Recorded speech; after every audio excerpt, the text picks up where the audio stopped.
இன்னும் 2 மாதங்களில் மீண்டும் வந்து கூடுதல் வேகத்துடன் பணியை தொடர்வேன் என முதலமைச்சர் மு.க.ஸ்டாலின் சூளுரைத்துள்ளார்.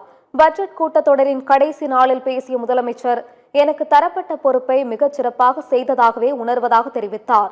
5 ஆண்டுகளில் தன்னோடு பணிபுரிந்த எதிர்க்கட்சித் தலைவர் EPS உள்ளிட்ட அனைத்து கட்சித் தலைவர்களுக்கு நன்றி தெரிவித்த மு.க.ஸ்டாலின், 234 தொகுதிகளும் என் தொகுதிகள்தான் என்றும் தனக்கு மிகப்பெரிய வாய்ப்பளித்த தமிழக மக்களுக்கு நன்றி எனவும் கூறினார்.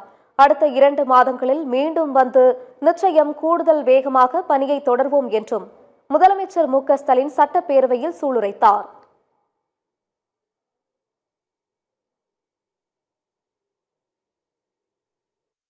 தொலைநோக்கு பார்வையும் கொண்ட திராவிட மாடல் அரசை கடந்த 5 ஆண்டு காலத்தில் நடத்தி காட்டியிருக்கிறோம் என்ற மனநிறைவோடு நான் உங்கள் முன்னால் நின்று கொண்டிருக்கிறேன். எனக்கு தரப்பட்ட பொறுப்பை மிக சிறப்பாகவே செய்ததாகவே நான் நினைக்கிறேன். ஆராய்ந்து முடிவெடுக்கும் பண்பு, அந்த முடிவினால் விளையும் பயன், பயன் பெற்றவர்களின் உயர்வு, உயர்வினால் உண்டாகும் வளம், வளத்தினால் விளைந்திடும் இன்பம், இன்பத்தால் கிடைத்திடும் நன்மை, இதுவே நாம் இப்பொழுது காணும் தமிழ்நாட்டின் வளர்ச்சிக்கு அடிப்படை. இந்த நன்மையே மக்களுக்கு நம்பிக்கையை தந்து நாளைய ஆட்சியாளர்களாக எங்களை தொடர செய்யப் போகிறது. இந்த 5 ஆண்டுகளை பெற்ற அனுபவத்தினால் இந்த முத்துவேல் கருணாநிதி ஸ்டாலின் இன்றைக்கு இன்னும் வலிமை பெற்று தமிழ்நாட்டை இன்னும் ஏற்றம் பெற வைக்கும் முடியும் என்ற நம்பிக்கையை நான் பெற்றுள்ளேன். நம்பிக்கையோடு இன்னும் உழைக்க வேண்டும் எனும் ஊக்கத்தையும் எதனையும் எதிர்கொள்ளக்கூடிய வல்லமையும் பெற்றுள்ளேன். தமிழ்நாட்டில் இருக்கக்கூடிய 234 தொகுதிகளையும் என்னுடைய தொகுதிகளாக நினைத்து எங்களுக்கு வாக்களித்தவர்கள், வாக்களிக்காதவர்கள் என பிரித்து பார்க்காமல் நான் செயலாற்றி இருக்கிறேன். இந்த மிகப்பெரிய வாய்ப்பை தந்த தமிழ்நாடு மக்கள் அனைவருக்கும் என்னுடைய மனமார்ந்த நன்றிகளை நான் தெரிவித்துக் கொள்கிறேன். தங்களுடைய சுயமரியாதை எல்முனையளவு சீண்டப்பட்டாலும் அது யாராக இருந்தாலும் எதிர்குரல் கொடுக்கும் திசையில் முதல் நபராக நான் இருப்பேன். நான் இந்த 5 ஆண்டு காலத்தில் எனக்கும் என் மனசாட்சிக்கு மட்டுமே கட்டுப்பட்டு உழைத்திருக்கிறேன். இன்னும் உழைக்க காத்திருக்கிறேன். நாளைய தமிழ்நாடு நிச்சயம் நெஞ்சில் தாங்கி நம்மை வரவேற்க நம்பிக்கை எனக்கு இருக்கிறது. நாளை நாங்கள் அமைக்கப் போகக்கூடிய திராவிட மாடல் 2.0 ஆட்சி எங்கள் சாதனைகளை நாங்களே விஞ்சும் அளவிற்கு திராவிட முன்னேற்றக் கழகம்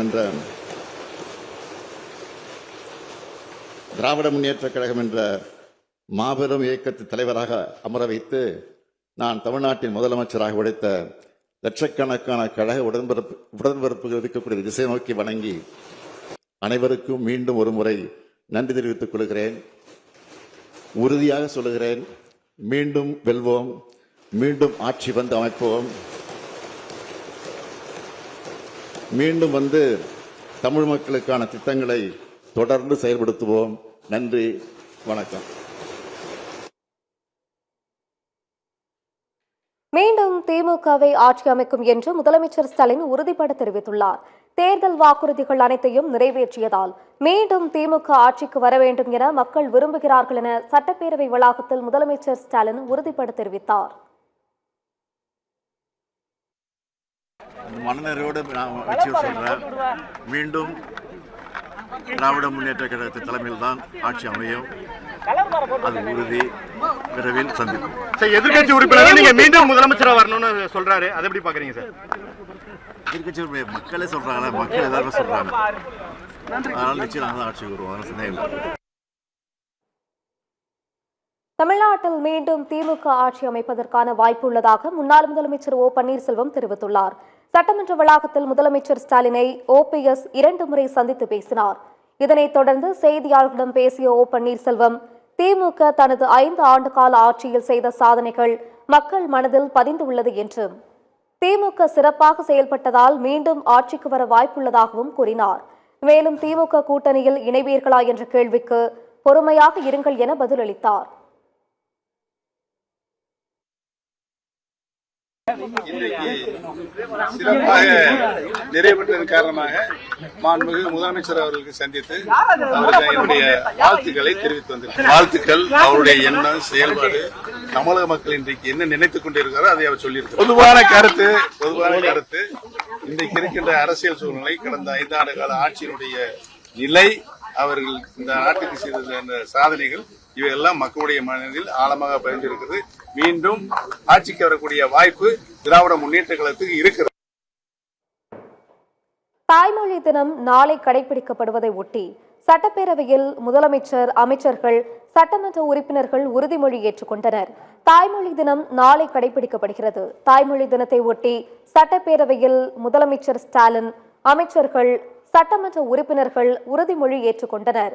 எங்கும் தமிழ், எதிலும் தமிழ், எப்போதும் தமிழ் என்ற நடைமுறையை கொண்டுவர பாடுபடுவோம் என உறுதிமொழி ஏற்றுக்கொண்டனர். தாய்மொழி தினத்தை ஒட்டி நாளை அரசு அலுவலகங்களுக்கு விடுமுறை என்பதால் இன்றே உறுதிமொழி ஏற்கப்பட்டது. எங்கும் தமிழ், எதிலும் தமிழ், எப்போதும் தமிழ் என்ற நடைமுறையை கொண்டுவர பாடுபடுவோம். தேமதுர தமிழோசை உலகெங்கும் ஒலிக்க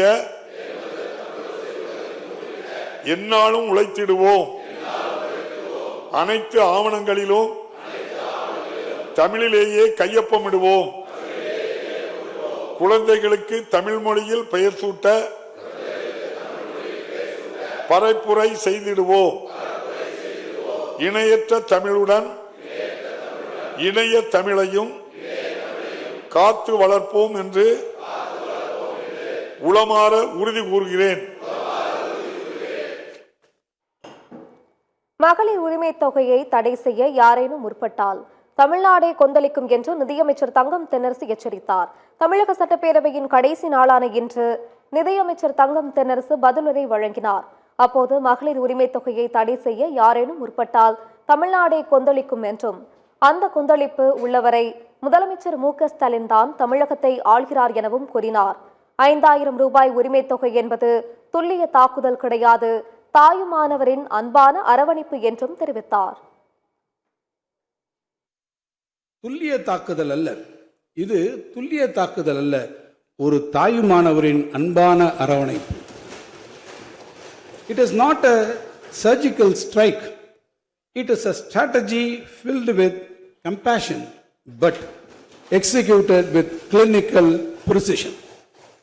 நீங்கள் மகளிர் உரிமை தொகையாக 1000 ரூபாய் கொடுப்பதை நிறுத்த முயற்சித்தால், நீங்கள் மகளிர் உரிமை தொகையாக 1000 ரூபாய் நாங்கள் கொடுப்பதை நிறுத்த முயற்சித்தால், நான் 5000 ரூபாயாக அதை தருவேன் என்று நம்முடைய மாண்புமிகு முதலமைச்சர் எடுத்த முடிவு இன்று மகளிர் மனம் குளிர்ந்து வாயார வாழ்த்தும் சூழல் ஏற்பட்டிருக்கிறது. இந்த நிகழ்வு இன்னும் ஒரு உண்மையையும் உணர்த்தி செல்கிறது. சுயமரியாதை திருமணம், சட்ட அதிகாரம், இருமொழி கொள்கை, அதேபோல நம் மாநிலத்தின் பெயர் தமிழ்நாடு என்று சூட்டி இவற்றுக்கு ஏதேனும் பங்கம் வந்தால், பாதகம் வந்தால் மக்கள் கொந்தளித்து விடுவார்கள் என்ற அச்சம் அனைவருக்கும் ஏற்படும்.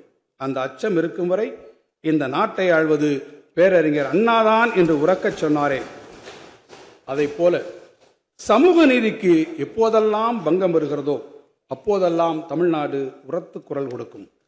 அந்த குரல் எப்போதும் கலைஞர், முத்தமிழறிஞர் கலைஞர் அவர்களின் கம்பீர குரலைத்தான் எதிரொலிக்கும்.